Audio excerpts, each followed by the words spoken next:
Paling rare dia punya box ni lah. Asyik ada audio system lagi. Oh, ini betul-betul Yamaha Y80 atau panggil ni Yamaha kambing. Paling rare dia punya box ni lah.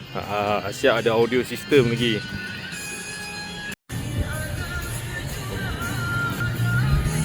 Ada speaker.